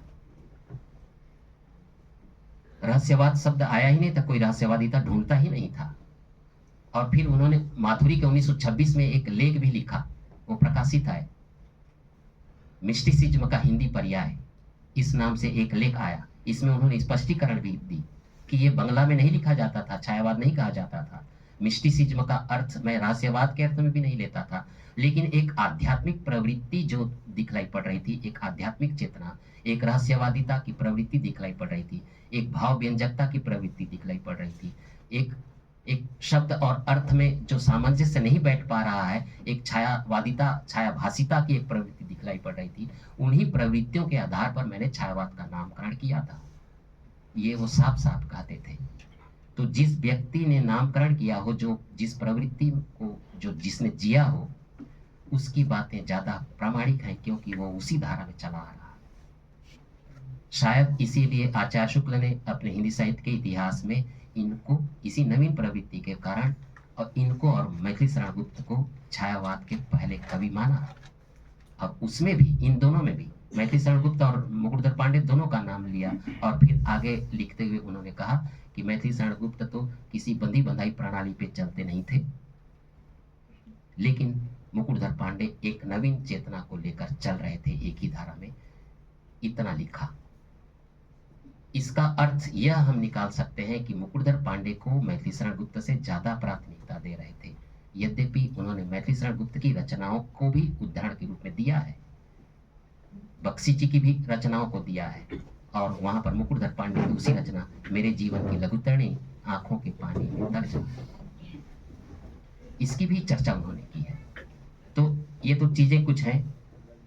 नामकरण की उपयुक्तता के संदर्भ में भी वो बड़े खिन्न रहते थे। असल में उनके समय में ना छायावाद को लेकर बड़ा विवाद चला। लाला भगवानी कहते थे ये रावणवाद है, छोकरावाद है, इसी प्रकार का शब्द का प्रयोग करते थे।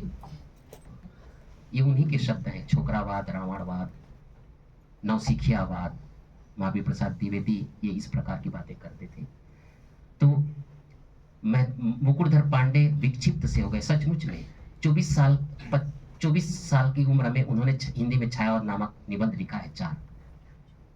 और यह सच्चाई की बात मैं बता दूं कि इस लेख को उन्होंने पूरी तरह से अपने से नहीं लिखा है।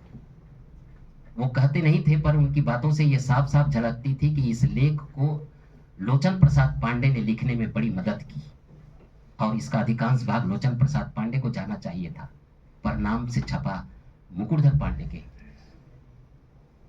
पर जो भी हो, लिखा तो छपा तो वही मुकुटधर पांडे के। तो वो विक्षिप्त से हो गए, पागल सी, उनमें एक पागलपन आ गया 1927-28 के आसपास आते आते। अब क्यों आया ये तो हमें नहीं पता, ना उन्होंने कभी बताया, पर वो इतना कहते थे कि मैं कभी बस में जाता था या ट्रेन चढ़ता था तो मुझे लगता था कि बस पलट ना जाए, ट्रेन उलट ना जाए, एक्सीडेंट ना हो जाए। इस प्रकार के उनके दिमाग में हमेशा चलता रहता था। और डरते थे, कहीं जाने से डरते थे। एक डर का भाव पैदा हो गया। अब क्यों हुआ ये तो वही बताते, हमने पूछा कभी नहीं, हम जानते भी नहीं थे कि ऐसा होता भी है शायद दिमाग में कभी। अगर आज होते तो हम पूछते कि भैया मामला क्या था। कई ऐसी रचनाएं भी छपी और कुछ पत्रिका भी ऐसे आ गए। मायावाद नाम से भी आया कुछ पत्रिका, मायावाद के नाम से। वो कौन सा पक्षी से उड़ता है, पता नहीं क्या क्या होता है, इसी प्रकार की कविता का भाव था, क्योंकि ये कुर्री पक्षी, और इस पक्षी को लेकर और इस वाद को लेकर बड़े विवाद भी हुए। मुकुटधर पांडे अकेले, और गांव का आदमी बहुत सहज होता है, उसको थोड़ा भुड़क दो तो वो सच को भी बेचारा सच को नहीं बता पाएगा।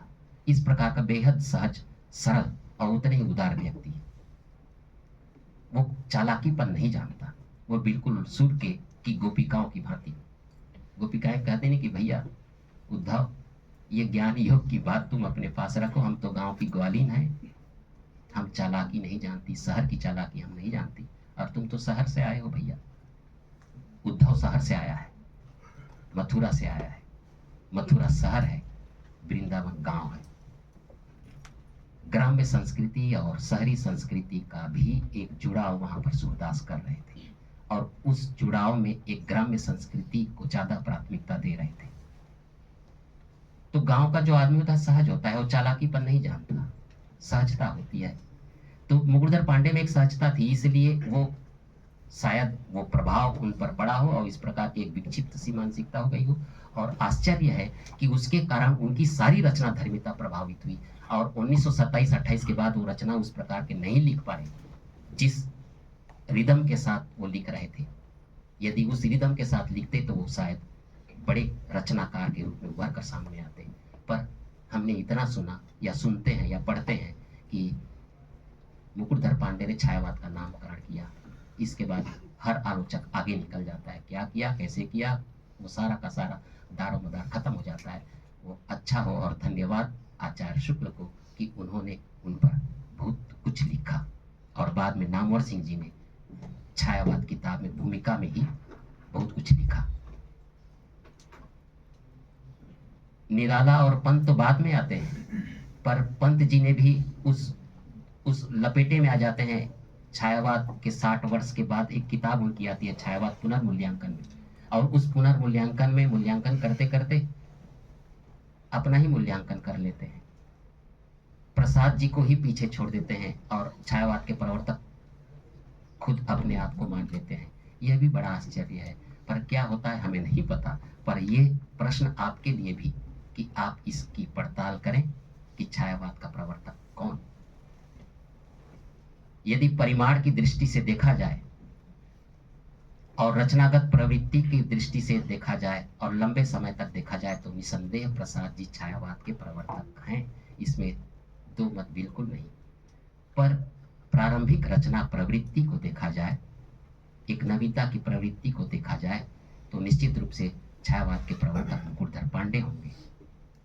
पर साहित्य जगत में बहुमत का भी एक होता है संदर्भ।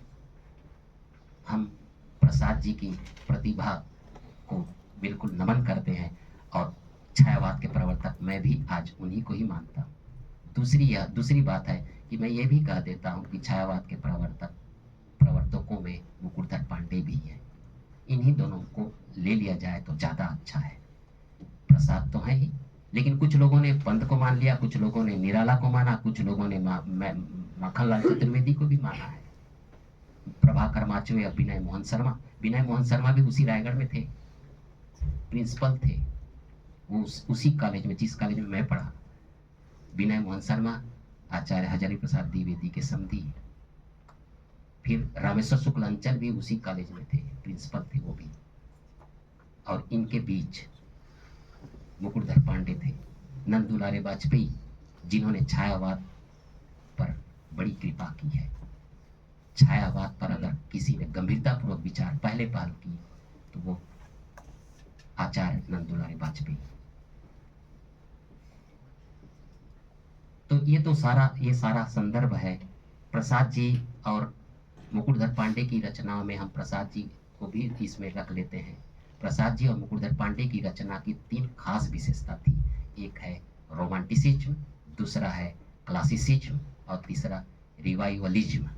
रिवाइवल स्वच्छंदतावाद, शास्त्रीयतावाद और पुनरुत्थानवाद।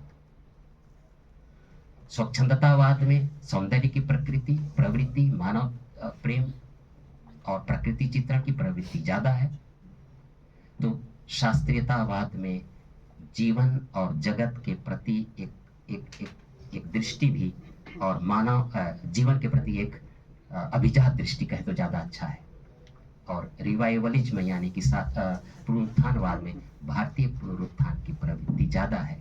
तो मुकुटधर पांडे की रचनाओं में इस प्रकार की प्रवृत्तियां हैं। यद्यपि ये कम समय में था, उनकी काव्य और लेख को पढ़ना बहुत जरूरी है। और मैं तो इसी खोज में हूँ पिछले 10 साल से। मेरा ये मोबाइल भर गया है, मैं यही खोज में हूँ कि लोचन प्रसाद पांडे की जो रचनाएं मुझे हैं पता, वो मिल नहीं रहे हैं। मैं अभी स्पंदन को कह रहा था कि भैया कुछ पत्रिकाएं हैं, दे देना।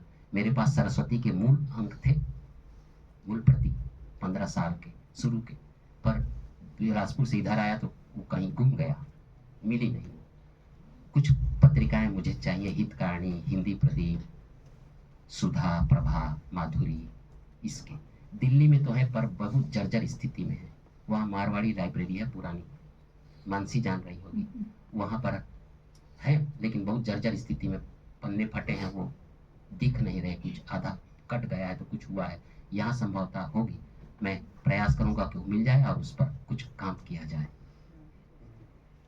तो ये तो मुकुटधर पांडे की रचना की, उनकी रचनाओं में जहाँ सरलता, सहजता, मधुरता है, वही गंभीरता भी थी।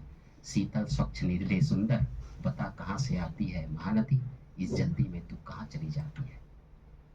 महानदी से शुरू होती है उनकी रचना, महानदी पे खत्म हो जाती है। महानदी का तट, जिस पर बाद में आगे चलकर हीराकुंड डैम बना उड़ीसा में जाकर, ये वही महानदी, जहाँ पर महानदी मांड का एक संगम है, वहीं पर साइबेरियन पक्षी कुर्री अब तो नहीं आते पर पहले बहुत आते थे। और उसी नदी से के तट से एक युग की रचना की शुरुआत होती है। तो ये कुछ चीजें हैं जो मुझे आप लोगों के साथ कुछ कहना था। मैं अपनी बात को विश्राम देता हूँ। धन्यवाद।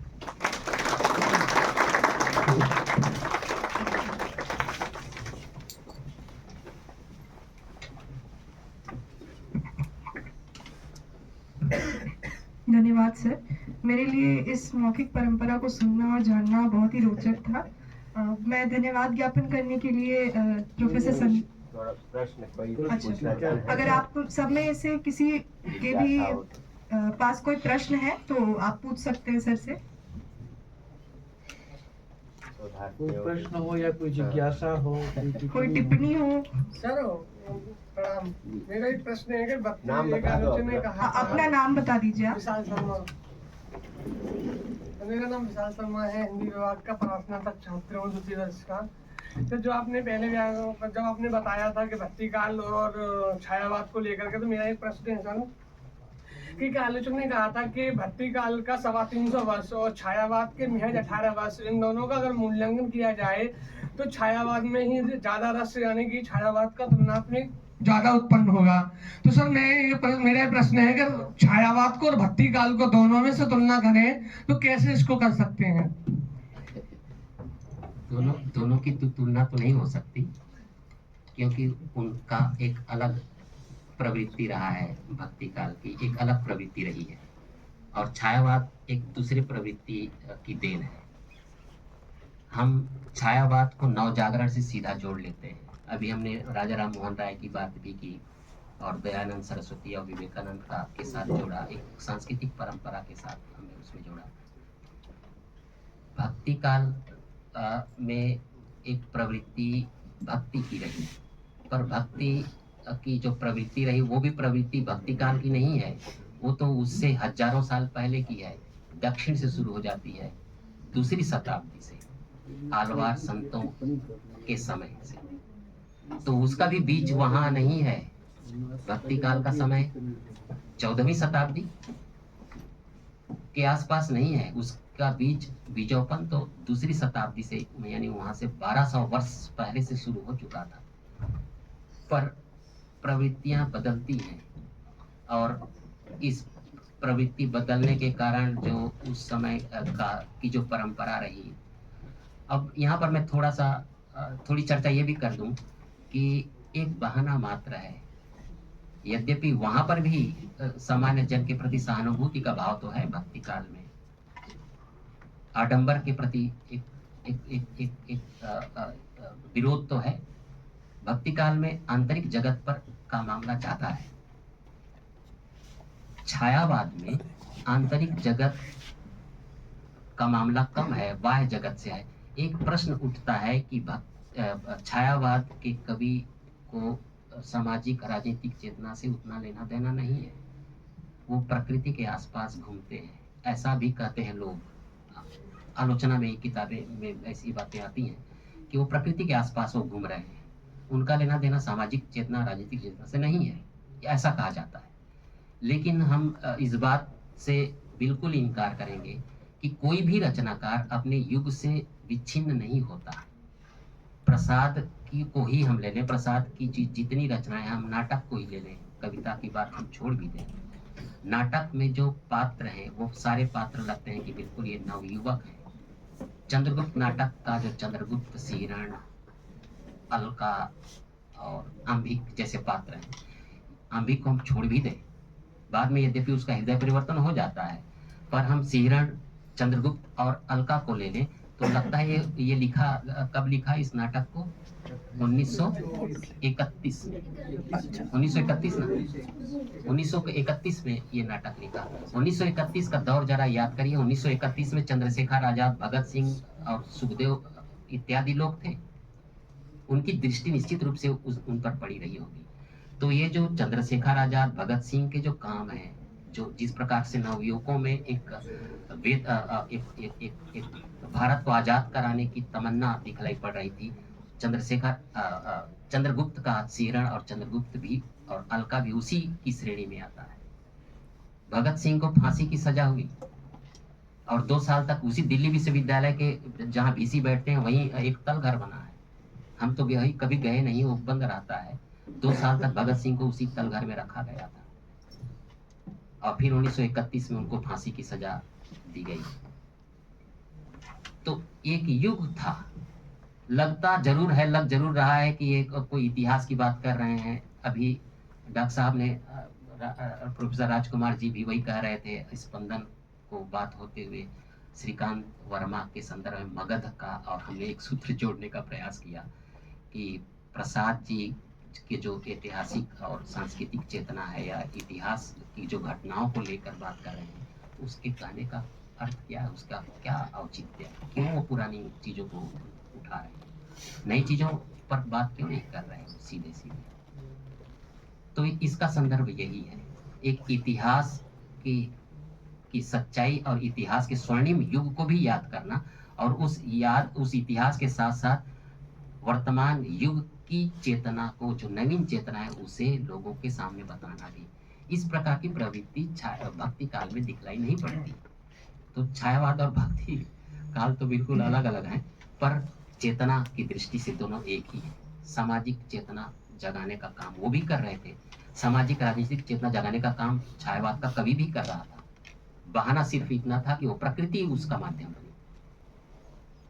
ठीक है सर, एक प्रश्न मेरा है, और ये बहुत पहले की जिज्ञासा मेरी रही है छायावाद को लेकर, और अच्छा है कि आज आप आए हैं तो मैं आपसे पूछ लेती हूँ। तो ये जो छायावाद चतुष्टय है, जिसमें पंत, प्रसाद, निराला और महादेवी, इनको रखा गया है, तो मतलब प्रसाद में, पंत में, निराला में अगर हम देखें तो हमें समान प्रवृत्तियाँ दिखती हैं कि मतलब उनमें प्रकृति भी है, वही प्रेम का वर्णन भी है, लेकिन महादेवी में उस रूप में नहीं मिलता है जिस रूप में प्रसाद, मतलब कहीं ना कहीं निराला, पंत और प्रसाद में सिमिलैरिटी है, लेकिन महादेवी थोड़ा अलग लिख रही हैं, पहली चीज। और महादेवी संस्मरण लिख रही हैं, रेखा चित्र लिख रही हैं, इस तरीके गद्य वो लिख रही हैं, और कविता में उनकी एक ही तरीके की कविताएं आपको ज्यादा दिखेंगी। ये एक प्रियतम है जो आता है अंधकार में, मतलब उसी ये दीप अकेला, मतलब इसी तरीके की बातें वो लगातार करती हैं।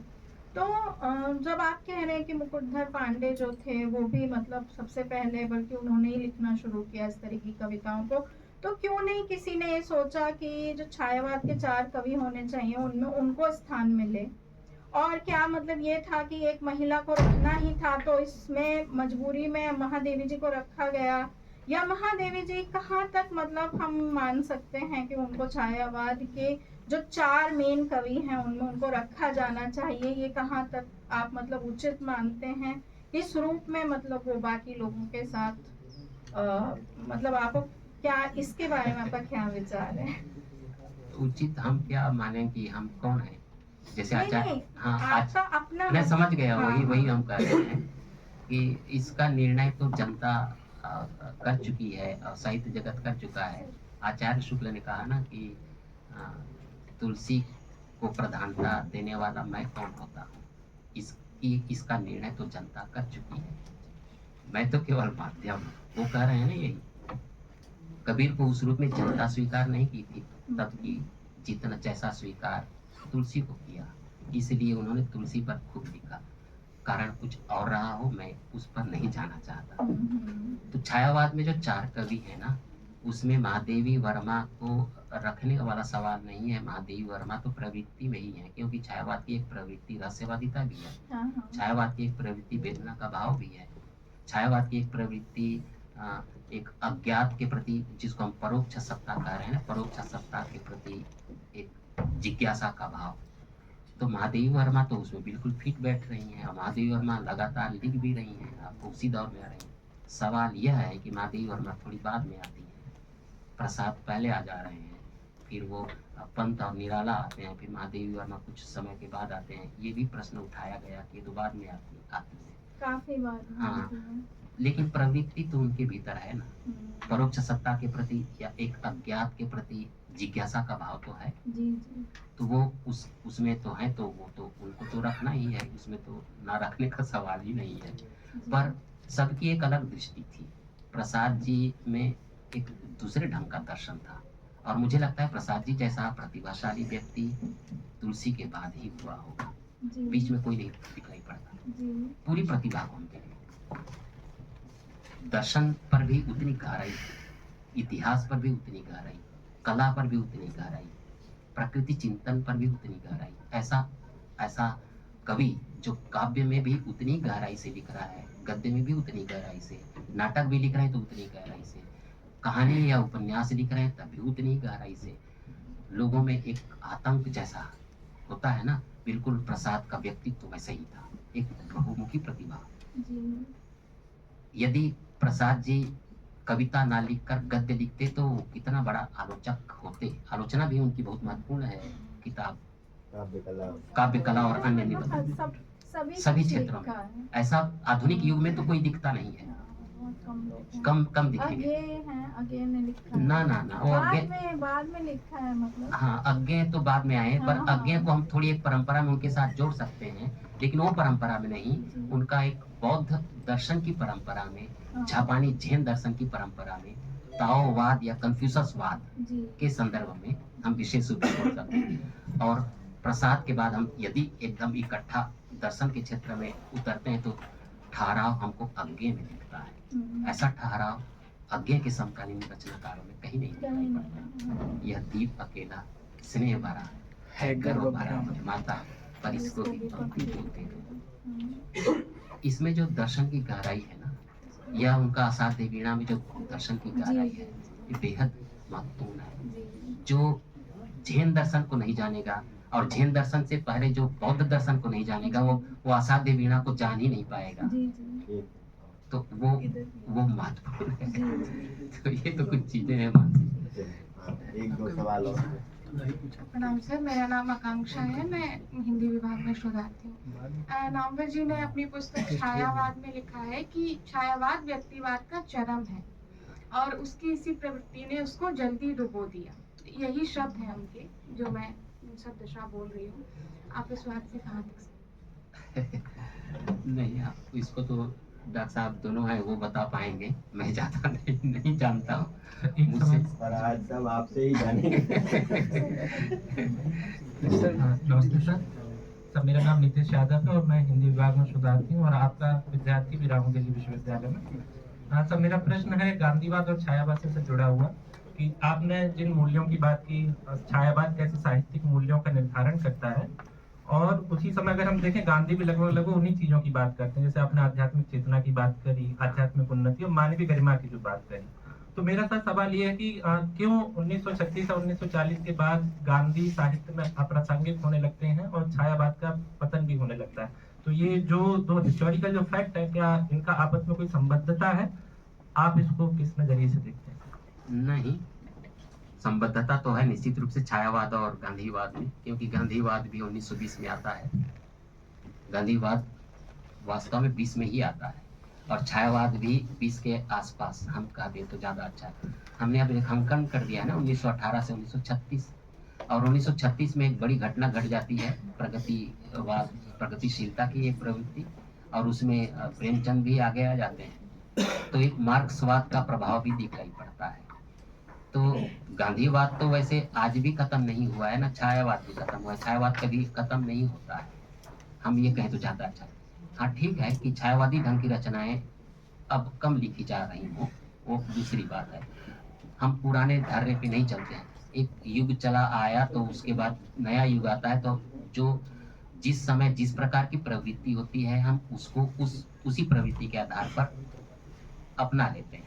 अब वो छायावाद की प्रवृत्ति नहीं रही, अब हमको वो फूल पत्ते या पक्षी के माध्यम से अपनी बात को कहने का नहीं, एक दूसरे ढंग से सीधी सीधे बातें हम गा देते हैं, सीधी बात जो हमको कहना होता है। तो गांधीवाद अप्रासंगिक तो नहीं है, लेकिन गांधीवाद में जो ये जो आध्यात्मिकता की प्रवृत्ति थी ना, आध्यात्मिकता की प्रवृत्ति, वो भी कहाँ से आ रहा है? वो उनको तो वैदिक दर्शन से ही तो आ रहा है, वेद उपनिषद वो भी पढ़ा हुआ व्यक्ति, सत्य अहिंसा और ब्रह्मचर्य की बात जो कर रहे थे वो सारा का सारा हमारे वैदिक दर्शन में पहले से विद्यमान है, लेकिन वो थोड़े नए ढंग से अपनी बात को रख देते हैं, अपनी बात को कहने का एक नया नजरिया अपना लेते हैं वो। तो ये तो है, अप्रासंगिक तो नहीं है, अभी भी गांधी अप्रासंगिक नहीं है, हम ना माने बात दूसरी, हमारी तो चेतना ही पूरा गांधी है, हमारी भारतीय संस्कृति ही पूरी की चेतना पूरी गांधीवादी है। हमने एक युग दे दिया है, एक चेतना हमको दे दी है जो पूरी परंपरा से चली आ रही है। हेलो, प्रणाम सर, मैं सचिन गुप्ता हिंदी विभाग में शोधार्थी हूँ। सबसे पहले तो आपका बहुत बहुत धन्यवाद कि आपने मुकुटधर पांडे के बारे में जो संस्मरण सुना है, उनके बारे में अभी तक हम लोगों ने ये अभी तक नहीं जाना था। तो मेरे 2 प्रश्न हैं। पहला प्रश्न ये कि छायावाद में रहस्यवाद की प्रवृत्ति देखी जाती है, तो मैं ये जानना चाहता हूँ कि रहस्यवाद छायावाद की शक्ति है या उसकी कमजोरी है, क्योंकि आचार्य शुक्ल छायावाद की रहस्यवादिता का विरोध करते हैं। और दूसरा प्रश्न इसी से जुड़ा हुआ है कि वे जब छायावाद का आरंभ जो है ढूंढते हैं कि कहाँ से इसका आरंभ हुआ, तो वे बंगाली साहित्य में रविन्द्रनाथ टैगोर के पास जाते हैं और वहाँ से वो देखते हैं कि विदेशी साहित्य में सबसे पहले स्वच्छंदतावाद रहस्यवाद आया, फिर उसका अनुकरण बंगाली साहित्य में होता है और वहाँ से फिर वो हिंदी में आता है। वो दिखाते हैं कि बंगाल से फिर हिंदी में ये छायावाद आता है। अपने हिंदी साहित्य के इतिहास में वो एक जगह संकेत करते हैं कि रविंद्रनाथ टैगोर की जो रहस्यवादी जो प्रवृत्ति है वे उसकी तो प्रशंसा करते हैं, लेकिन वे जो उनको नोबेल पुरस्कार दिया गया था उस पर वे एक तरीके से प्रश्न चिन्ह खड़ा करते हुए कहते हैं कि जो यूरोपीय जो प्रबुद्ध जन हैं वे भारतीय साहित्य को रहस्यवादिता में ही उलझे रहने की प्रेरणा देता हुआ हमें प्रतीत होता है। तो आप इस बात पर कितना सहमति रखते हैं या फिर क्या सोचते हैं इस बारे में? आचार्य शुक्ल को काटना या उनकी बातों से असहमत होना बड़ा मुश्किल है। हमने कहा ना कि एक दृष्टि थी, आचार्य शुक्ल पढ़ते थे बहुत, और कुछ चीजों को आचार्य शुक्ल दूसरे लोगों के आधार पर अपनी बात रखते थे। जैसे मैंने कहा ना कि मुकुटधर पांडे बार बार इस बात को संकेत कर रहे हैं कि मैं सेवी किट्सवायरन को पढ़ रहा हूँ और मेरे सामने रविंद्र की बलाका इत्यादि कई किताबें मेरे सामने हैं और उनमें एक नवीन ढंग की प्रवृत्ति दिखाई पड़ रही है। वो छुटपुट लेख भी दिखा करते थे। उसका पहला परिमार्जन किया महावीर प्रसाद द्विवेदी ने। उसका ओरिजिनल लेख और छपा हुआ लेख में बहुत अंतर है। वो है मेरे पास ओरिजिनल का फोटो कॉपी और वो जो छपा हुआ है वो भी, दोनों को पढ़ेंगे तो बहुत अंतर लगेगा कि इस व्यक्ति ने इस ऐसा लिखा हुआ होगा।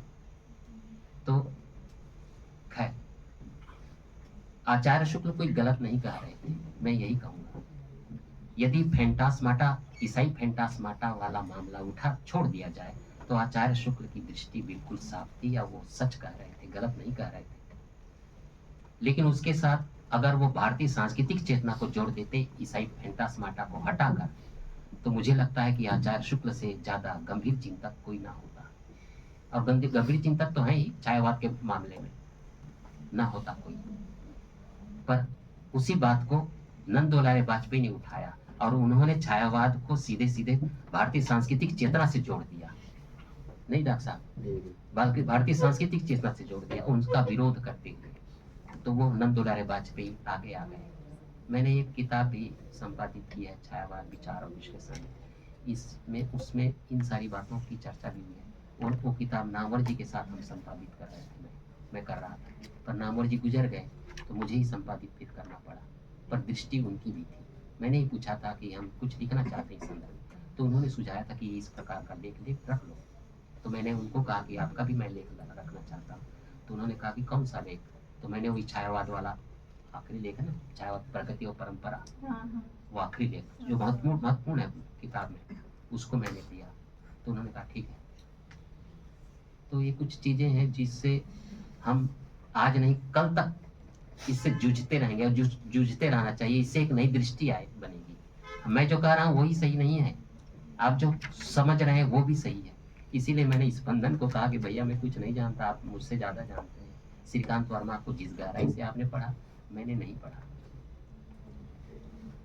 इसलिए आप जो कह रहे हैं वो ज़्यादा अच्छा है। बाकी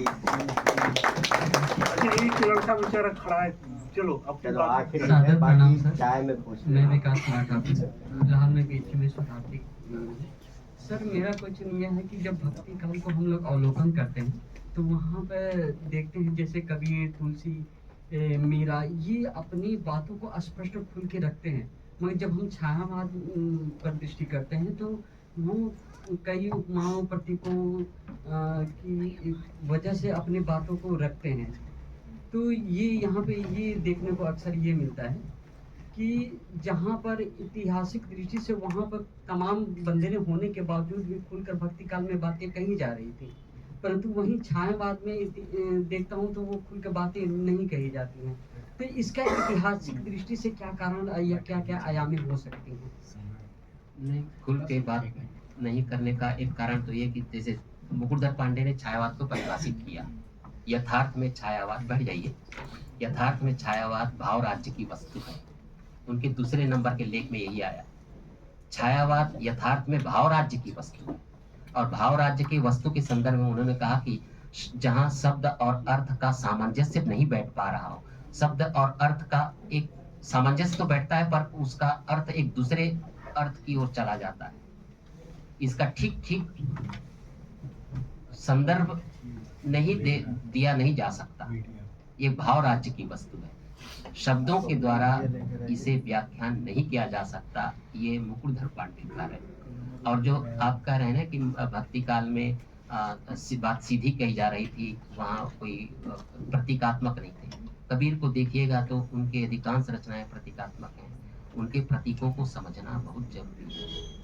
एक हम प्रतीक ही ले लेते हैं, उलट बांसी वाला एक मामला आता है ना, एक अचंभा देखा रे भाई, ठाड़े सिंह चरावे गाई, पीछे पूत पीछे, पहले पूत पीछे भाई माई, चेला के गुरु लागे पाई।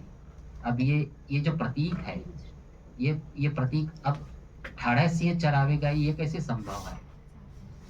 सिंह गाय को कैसे चराएगा? पहले माँ का जन्म, पहले पुत्र का जन्म होगा, बाद में माँ का जन्म कैसे होगा? पहले पूत पीछे भाई माई, बाद में माता का जन्म होता है, पहले पुत्र का जन्म होता है। तो ये माता कौन है, पुत्र कौन है, सिंह कौन है, गाय कौन है, इस प्रतीक को समझना बहुत जरूरी है।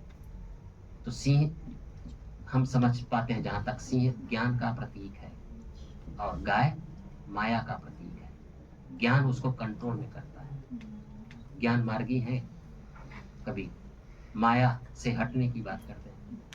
एक अचंभा, समाज अगर सीधी बात नहीं समझ पाता है तो उसको उल्टी बातें कर देते हैं। हम कहते हैं आज 3 बजे एक मीटिंग है आना, तो एक हम ही आ गए 3:20 के आसपास, तो आपने मान लीजिए कह दिया कि सर आप तो बहुत जल्दी आ गए।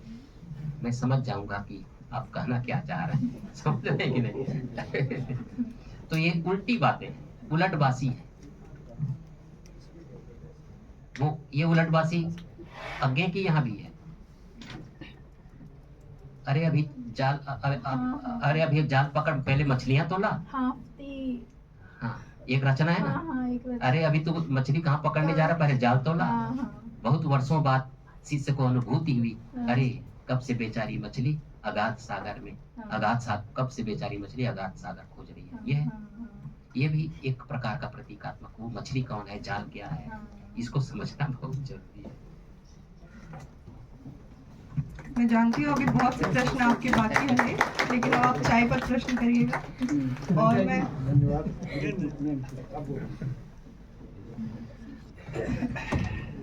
प्रोफेसर संजय सर से आग्रह करूंगी कि वो धन्यवाद ज्ञापित करें।